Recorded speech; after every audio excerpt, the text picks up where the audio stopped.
বন্ধুরা আসো, আমাদের খাওয়া চালা স্টার্ট হয়ে গেছে।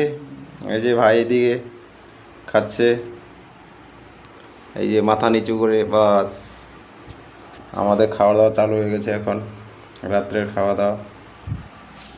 তার মানে অনেক লেট হয়ে গেছে তো, ওই জন্য আজকে অল্প মাছ বানিয়েছে। আমার তো মাছ বেশি পছন্দ হয় না, তবু অ্যাকচুয়ালি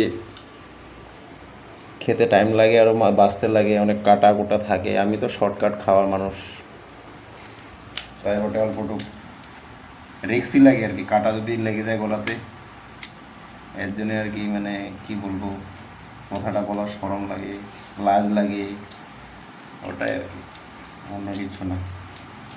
এটা আজকে আমাদের রাত্রে খাবার, ভিডিওটা করে দিলাম। ঠিক আছে, টাটা।